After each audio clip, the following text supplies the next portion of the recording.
was a calm Saturday morning when Rohan and his wife Mira stepped out of their new house, holding cups of coffee and smiling at the peaceful view. They had moved into the quiet neighborhood just 3 months ago, hoping for a fresh start. The houses were neat, the lawns were trimmed, and the streets looked peaceful. Mira loved gardening, and Rohan liked the calm sound of birds in the morning. They thought they had found the perfect place to build their life. A few houses away, there was a woman named Karen who was the president of the neighborhood's HOA, the Homeowners Association. She was known for being strict about every small rule. Most people tried to avoid arguments with her because she loved giving out warnings and fines for small things. Whether it was a flower pot placed 2 inches out of place or a car parked slightly over the line, she would send a notice. That morning, as Mira watered her small row of plants near the porch, she noticed Karen walking toward their house with a clipboard in hand. Karen's face was serious and her steps were firm. Mira smiled politely and greeted her, but Karen didn't return the smile. "Good morning, Mira," Karen said in a sharp tone. "I came to talk about your trash bins. According to HOA rules, they must be brought inside by 8 p.m. after collection day. Yours were left out until the next morning." Mira blinked, confused. "Oh, I didn't realize there was a strict time. I thought as long as they're put away the next day, it's fine." Karen crossed her arms and replied, "Rules are rules. I have already issued a fine of $90. You'll receive it officially by mail." Mira was surprised. $90? For forgetting to bring in trash bins? That seems a bit much. Karen shrugged. "Everyone must follow the same standards. If we make exceptions, things fall apart." Mira didn't argue further, though she felt it was unfair. She thanked Karen and went inside. When Rohan heard about the fine, he couldn't believe it. "She fined you for that?" he said, shaking his head. "That's ridiculous. You didn't damage anything. It was just a mistake." "I know," Mira sighed, "but I don't want trouble with her. She seems like someone who loves to fight about small things." Over the next few days, they received the official notice in the mail. It was typed neatly with the HOA letterhead, listing trash violation and a fine of $90. Mira looked at the paper and frowned. Rohan said firmly, "We're not paying this. This isn't fair. Let's talk to her or attend the next HOA meeting." So the following week, they went to the community hall for the monthly meeting. A few neighbors were already seated around a table, and Karen sat at the head with her clipboard. She began the meeting by reviewing small issues around the neighborhood. When it was time for members to speak, Rohan raised his hand. "Yes, Rohan?" Karen asked. "I wanted to discuss the fine you sent us," he said calmly. "It seems unfair to charge $90 for something so small. We've always kept our property neat and followed every other rule." Karen looked at him without emotion. "The fine amount is clearly mentioned in the HOA handbook. Trash violations are taken seriously." Rohan tried to reason, but maybe a warning would have been better. "We didn't even know about the 8 p.m. rule." Karen gave a small laugh. "It's your responsibility to read the handbook. Ignorance of the rules isn't an excuse." The other neighbors looked uncomfortable. Some of them whispered softly, clearly agreeing with Rohan but not wanting to speak up. Karen ended the discussion quickly and moved on. When they returned home, Mira was quiet. She didn't want to pay the fine, but she also didn't want to deal with Karen again. Rohan encouraged her not to worry and said they would handle it together. 2 days later, another letter came. A reminder notice from the HOA saying that if the fine was not paid within 5 days, additional fees would be added. Mira sighed as she held the paper. "This is getting out of hand," she said. Rohan took the letter and said, "We'll stand our ground. This isn't right. You did nothing wrong." That evening, as they sat in their living room discussing what to do next, the doorbell rang. Mira opened the door and there stood Karen again, now with a stern expression and her phone in her hand. "Good evening," Karen said coldly. "It's been 5 days and you haven't paid your fine. I'm here to remind you that if payment isn't received by tomorrow, you'll face a penalty." Rohan stepped forward. "Karen, we don't agree with this fine. It's unfair. You can't just charge people for tiny mistakes." Karen frowned. "I'm only doing my duty. If you continue to refuse, I'll be forced to take further action." "What kind of action?" Rohan asked. Karen smiled in a proud, almost smug way. "You'll find out soon enough." She turned around and walked away. The next morning, as Mira was making breakfast, she noticed flashing lights outside their window. She stepped out to see a police car parked in front of their house. Two officers were talking to Karen, who was pointing at their front door. Mira's heart raced. "What's going on?" she whispered to Rohan. They stepped outside, and Karen quickly said to the officers, "That's them. They refuse to follow HOA rules and are being uncooperative." The officers looked confused but calm. One of them said politely, "Ma'am, we received a call about a neighborhood dispute." "Is there a problem?" Karen folded her arms. "Yes, they're refusing to pay their fine and disrespecting the HOA. Rohan tried to explain. "Sir, we didn't disrespect anyone. We only said the fine was unfair." The officer nodded. "This seems like a civil issue, not a police matter." Karen frowned again. "They're breaking community rules. You must do something."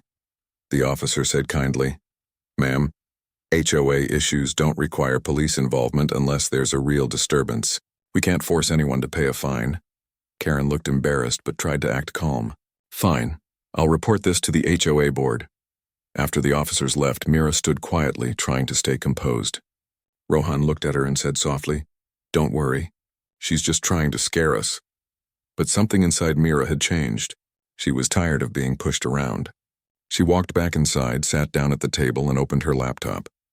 Her fingers moved quickly over the keyboard as she looked up official HOA policies and neighborhood laws. When Rohan asked what she was doing, Mira smiled slightly and said, "If she wants to play by the rules, then we'll use the real ones. She doesn't know who she's dealing with." Rohan looked at her with curiosity. "What do you mean?" Mira closed the laptop slowly and said, "Let's just say I know the system better than she thinks." That night, Rohan couldn't sleep. He kept wondering what Mira had meant. All he knew was that his wife looked more confident than ever. The next morning, Mira stood by the window watching Karen walk her dog across the street. She smiled to herself and whispered, "It's time she learns that not everyone she finds can be pushed around." The calm neighborhood had no idea that things were about to change. The morning sun spread its soft light across the neighborhood and everything looked peaceful again. But inside Rohan and Mira's house there was a quiet determination. Mira sat at the dining table with a notebook, her laptop open and a cup of tea beside her. She had been working since early morning, her eyes focused and calm. Rohan came downstairs, rubbing his eyes. "You've been up since 6. What are you working on?" he asked curiously. Mira smiled a little. "I'm checking the HOA's bylaws, the neighborhood charter, and some state regulations. I want to understand exactly how much power the HOA actually has. Karen believes she's above everyone, but she might be breaking rules herself." Rohan sat beside her. "You think we can fight this?" Mira nodded slowly. "Not just fight. Prove that her actions are not only unfair, but possibly outside her authority." Over the next few hours, Mira made notes and highlighted sections of official documents. She found that while the HOA had the right to issue warnings and small fines, they could not enforce payments through police or public embarrassment. The way Karen involved the police was a misuse of her position. Later that afternoon, Mira printed some of the documents and placed them neatly in a folder. "We'll go to the next HOA meeting," she said firmly. "But before that, I'll send a formal response." She typed a calm and professional email addressed to the HOA board. In it, she stated that she respectfully refused to pay the fine because it was not valid under the bylaws. She included references to official rules, along with a copy of the local ordinance that clearly showed that HOA members must follow proper warning procedures before issuing monetary fines. Rohan watched as she pressed send. "You sounded so official," he said, smiling with admiration. "You sure you don't need a lawyer?" Mira chuckled softly. "I am the lawyer." Rohan blinked in surprise. "Wait, what do you mean?" Mira smiled wider. "Before we moved here, remember how I used to work for the government legal department? I handled housing and property regulation cases. I know exactly how HOAs are supposed to operate." Rohan's face lit up with realization. "So that's what you meant when you said she doesn't know who she's dealing with?" Mira nodded calmly. "Yes. I've stayed quiet because I didn't want to cause conflict. But now she's crossed the line." The next day, the quiet street started buzzing with small talk. Neighbors whispered about the police visit. Some supported Karen. Others thought she went too far. Many residents were tired of her strict attitude, but were afraid to say anything. In the afternoon, Mira received a new email from Karen herself. It was short and cold. "Dear Mira, your fine remains due. Failure to pay will result in additional penalties and potential legal action by the HOA. Sincerely, Karen, HOA President. Mira calmly replied, attaching the legal references she had found. She ended the message with a short note. I respectfully advise that any further attempt to collect this invalid fine may be considered harassment under Section 12 of the HOA Code. Rohan laughed as he read her reply. That's going to shock her. Later that evening, Mira and Rohan went for a walk. Some of the neighbors waved and smiled, clearly curious about the situation. One older woman named Mrs. Patel stopped them and said softly, I heard what happened with Karen. You two handled it well. Many of us have faced her unfair rules but didn't know what to do. Mira smiled kindly. Thank you, Mrs. Patel. Sometimes standing up politely makes the biggest difference. That night, as they sat down for dinner, Mira's phone buzzed with another message. It wasn't from Karen this time, but from another HOA board member named Tom. The message read, Mira, I reviewed your email and documents. You're correct. The HOA must issue a written warning before a fine can be imposed. Karen might have skipped that step. Mira looked at Rohan and said, Things are changing already. The next morning, Mira received another letter from Karen, this time more defensive. Dear Mira, I received your message and your claims. However, as the HOA president, I have full authority to enforce community discipline. You may discuss this matter in the next meeting, but I expect your payment before then. Mira placed the letter aside and smiled calmly. She still doesn't get it, she said. When Saturday came, it was time for the monthly HOA meeting again. This time, the room was fuller than usual. It seemed word had spread about the dispute, and many residents wanted to see what would happen. Karen sat at her usual place, her expression confident. As the meeting started, she began by addressing usual neighborhood matters. Then she said, Before we move to new business, I'd like to discuss the matter of unpaid fines by one of our members. She looked directly at Mira. Mira stood up politely. Yes, that's me, she said in a calm voice. And I'd like to explain why your fine is invalid. Karen's expression tightened. This isn't a courtroom, Mira. The HOA has rules and you broke one. Mira remained composed. Actually, Karen, this is exactly about rules. The HOA charter clearly states that members must receive a written warning and a 10-day correction period before any fine is issued.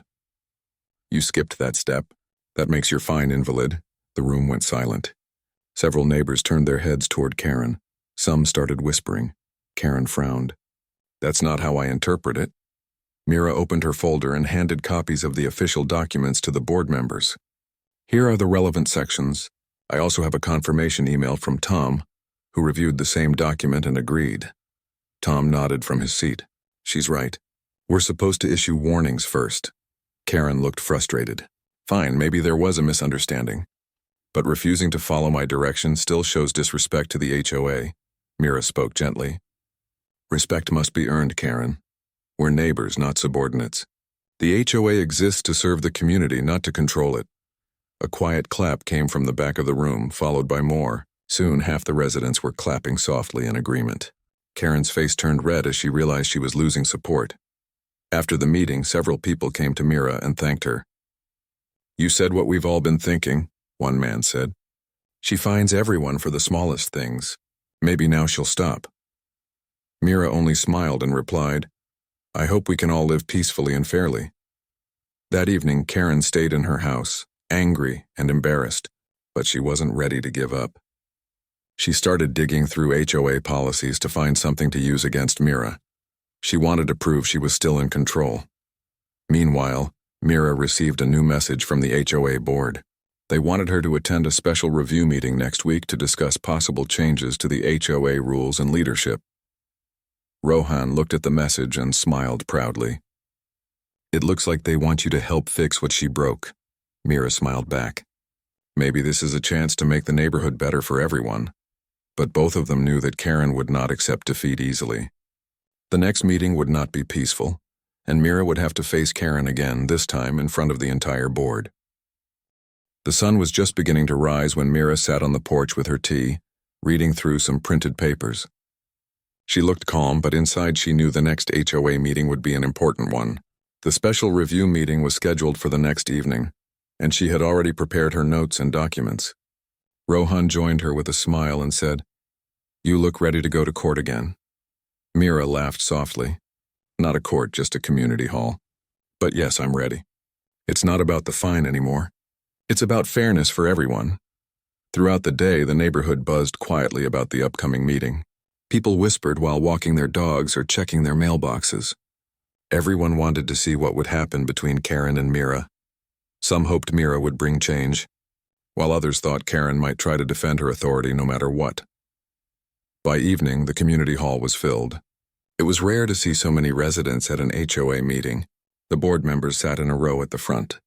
Tom, the board secretary, was organizing papers.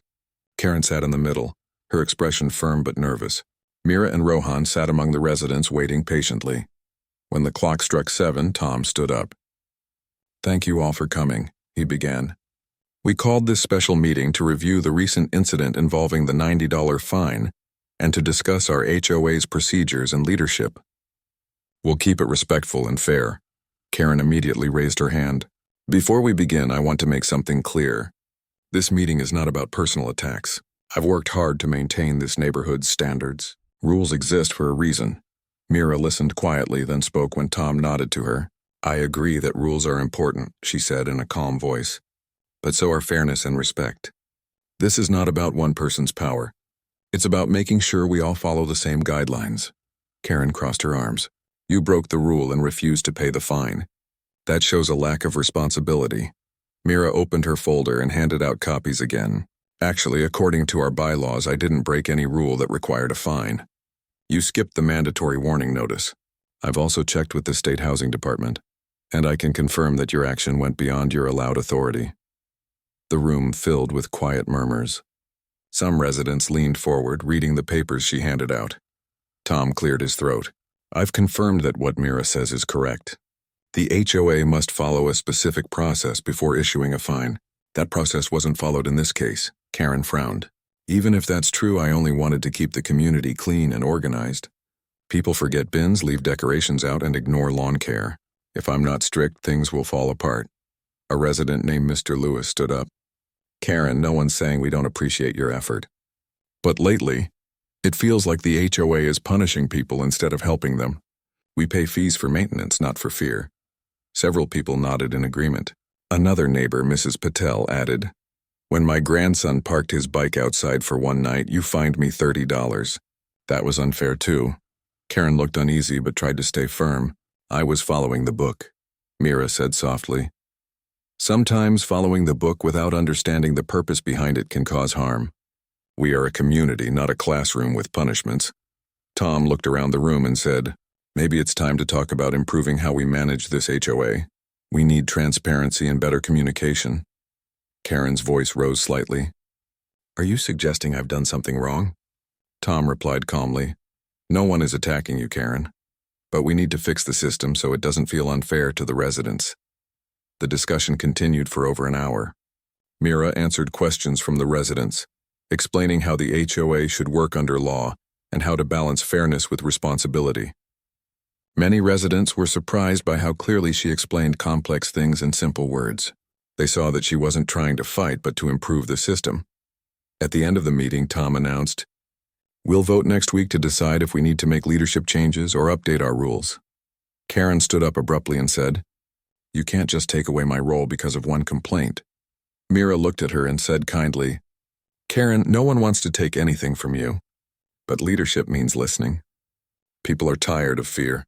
You can make things right by working with them instead of against them." Karen didn't reply. She gathered her papers quickly and walked out before the meeting ended. The sound of the door closing echoed in the hall. After she left, people gathered around Mira, thanking her. "You were brave," one woman said. "We've been scared to speak up for months." Rohan smiled proudly and said, "She always handles things the right way." When they reached home that night, Mira placed her folder on the table and took a deep breath. "I think we've done enough for now," she said. Rohan nodded. "You did more than enough. I'm proud of you, but things were not over." The next morning, they found a note taped to their door. It was written by hand, and the handwriting was sharp and uneven. It said, "You may have fooled them, but this isn't over." Rohan read it and frowned. "She's upset. Maybe we should report this. Mira took the note and folded it. Let's not jump to conclusions. She's just angry. It will settle down. Still, Mira felt uneasy. She knew people like Karen didn't let go easily. Over the next few days, small things began happening. The community gardener, who usually came every Monday, suddenly stopped trimming their lawn. Their garbage pickup was delayed 2 weeks in a row. Even their community mailbox key suddenly stopped working. Rohan sighed one evening and said, "She's trying to make things difficult." Mira looked calm but serious. "I know, but now she's making mistakes that can be documented. I'm keeping a record of everything." A few days later, Mira got a call from Tom. "Hi, Mira," he said. "I just wanted to let you know that some of us on the board have received complaints about Karen's behavior. It seems she's been doing similar things to other residents since the meeting." Mira said, "I'm not surprised, but thank you for letting me know." Tom continued, "We've decided to move up the vote to this Friday. We'll be reviewing her position as president. We'd like you to attend again." When Mira told Rohan, he smiled and said, "Looks like this time it might really end." Friday evening came faster than expected. The hall was full again, even more than before. Karen was there too, sitting stiffly at the front. Her face looked calm, but her eyes were full of tension. Tom began the meeting. "We are here to review the leadership of our HOA. Over the past week, several residents have expressed concerns about how rules are being enforced. We will take a fair and open vote tonight." Karen stood and said firmly, "I've done my best for this community. If people think I'm wrong, then maybe they don't deserve the standards I've kept." Mira stood and replied gently, "Karen, no one questions your effort. But respect can't come from fear.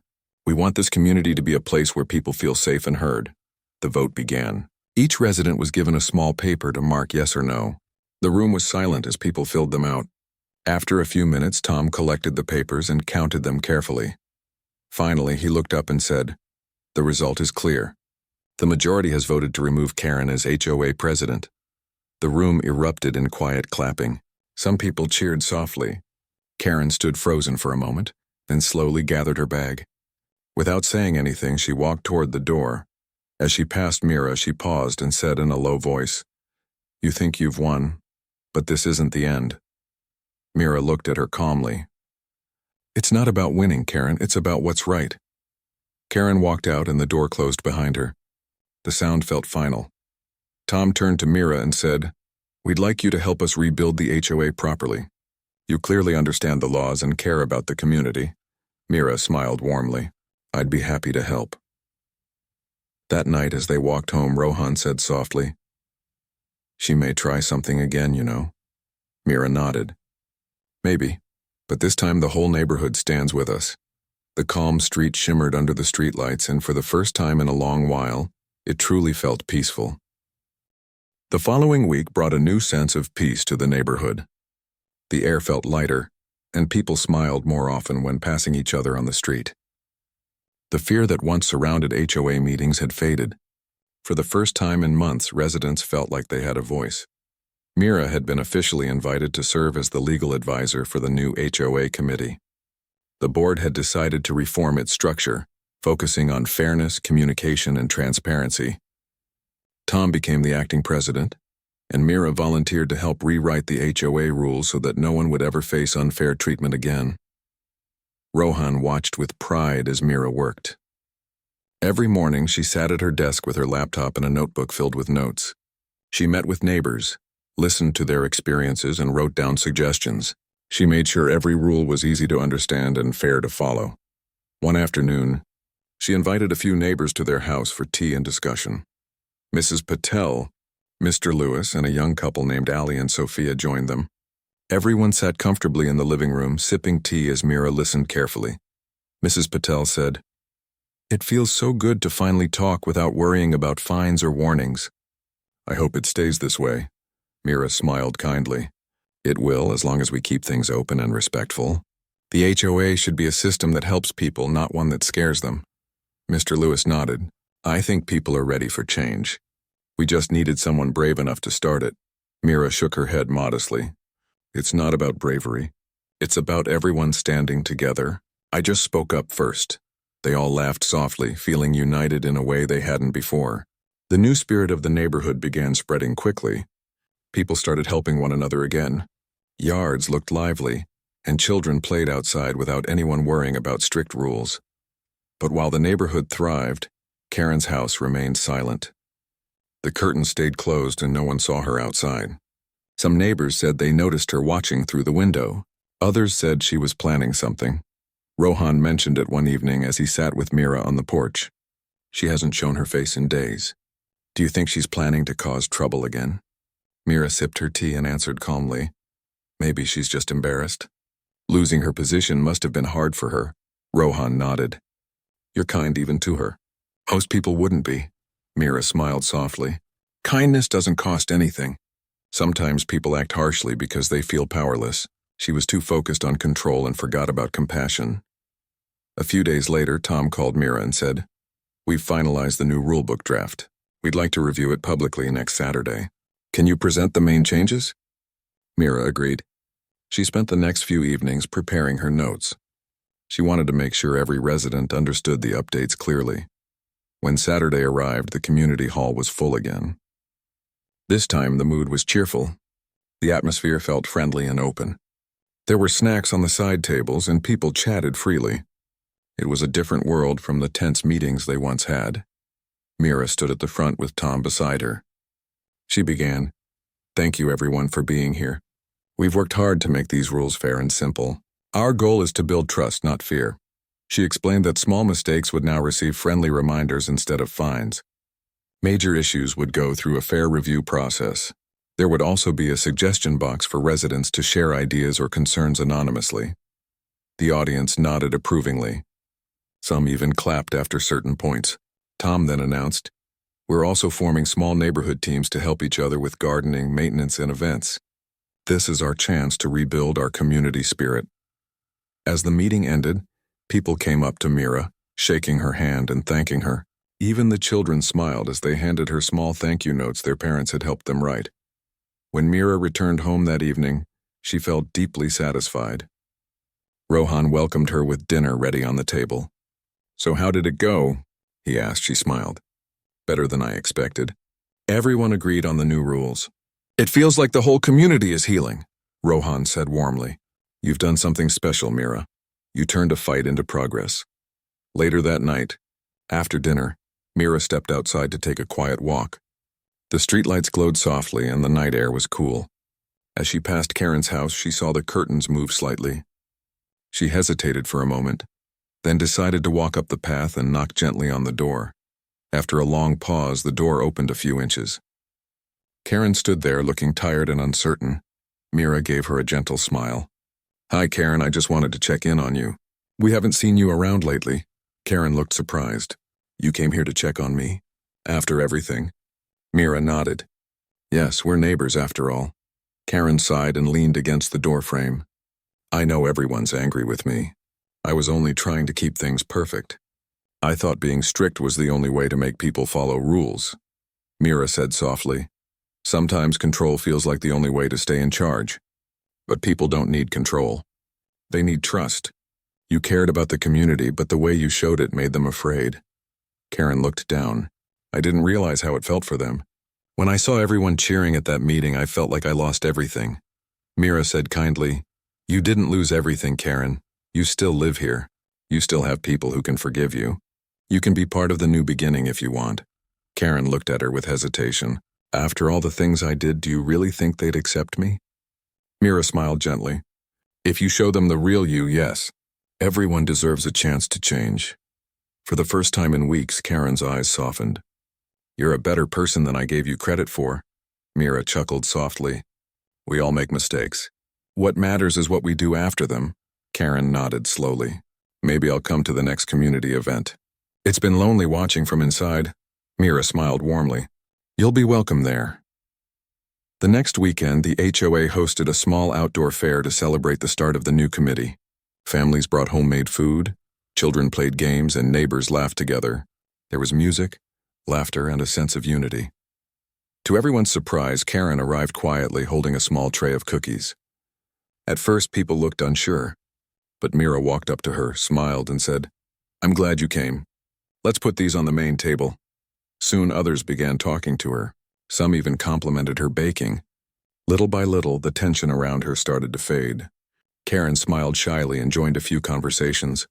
Rohan watched from a distance and whispered to Mira, "You did it again. You turned even your rival into a friend." Mira laughed softly. It wasn't about winning, remember? It was about peace. As the evening sun set, children ran across the lawns. The smell of food filled the air, and the sound of laughter echoed through the neighborhood. It felt like a true community again. Later, as people packed up and said goodbye, Karen approached Mira once more. "Thank you," she said quietly. "You didn't have to be kind, but you were. I learned something important today. Leadership isn't about rules. It's about respect." Mira smiled warmly. "That's all I ever wanted this place to remember." As Mira and Rohan walked home under the glowing streetlights, the neighborhood looked brighter than ever. The once tense community had transformed into a place of trust and friendship. Rohan put his arm around Mira and said, "You changed everything, Mira. All because you refused to back down from what was right." Mira looked up at the stars and said softly, "Sometimes doing the right thing doesn't need power. It just needs patience and faith." The night breeze carried the soft sounds of laughter and music from the fair. Peace had returned not just to the streets but to every heart in that neighborhood. The next morning was quiet in the neighborhood. Birds chirped softly, and the sun rose over the clean streets of Willow Creek. But the calm did not last long because everyone knew that today was the day of the big meeting. The HOA board had called for an emergency session after the shocking moment when everyone learned who Maria really was. Tom and Maria sat together at their kitchen table. Tom looked calm now, but he still had questions in his mind. "Are you sure you want to go?" he asked gently. "You already proved your point," Maria smiled. "It's not about proving a point anymore. It's about helping everyone here understand how things should really work." She poured herself some tea and looked out the window. Sometimes people just need to be reminded that authority should serve the people, not control them. Tom nodded, feeling proud of her strength. He had always admired how patient she was even when others were unfair. He knew today would be important not just for them, but for every family in the neighborhood who had suffered because of unfair HOA rules. When they arrived at the community hall, it was already full. Neighbors were whispering, some curious and some nervous. Karen stood near the front, talking quickly to a few board members. She looked upset and worried. The HOA president, Mr. Lewis, looked even more nervous than her. As soon as Maria and Tom entered, all eyes turned toward them. Karen crossed her arms tightly and said in a sharp tone, "I hope you came to apologize for your behavior yesterday." Maria walked forward calmly.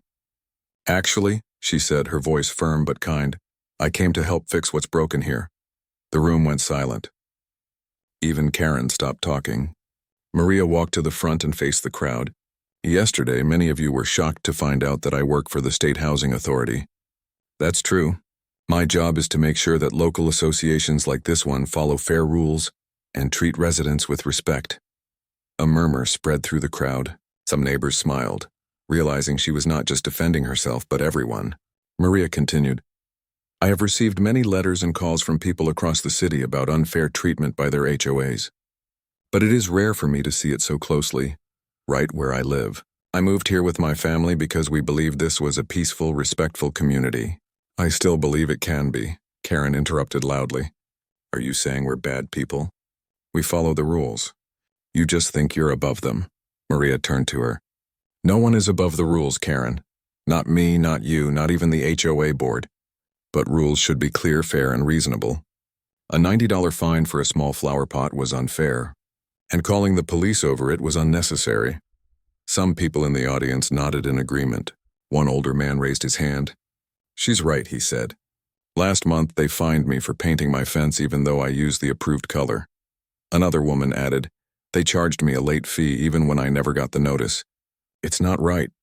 Now the crowd began to speak freely, one after another. The board members looked worried.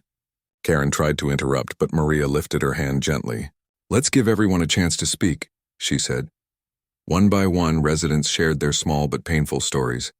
Some were fined for garden decorations, some for parking too close to their own driveways. Many had been afraid to speak before because they thought nothing would change. But now, With Maria standing up front, they finally felt safe. When the room grew quiet again, Maria looked around and said, "You all deserve fairness. I am not here to shut down the HOA.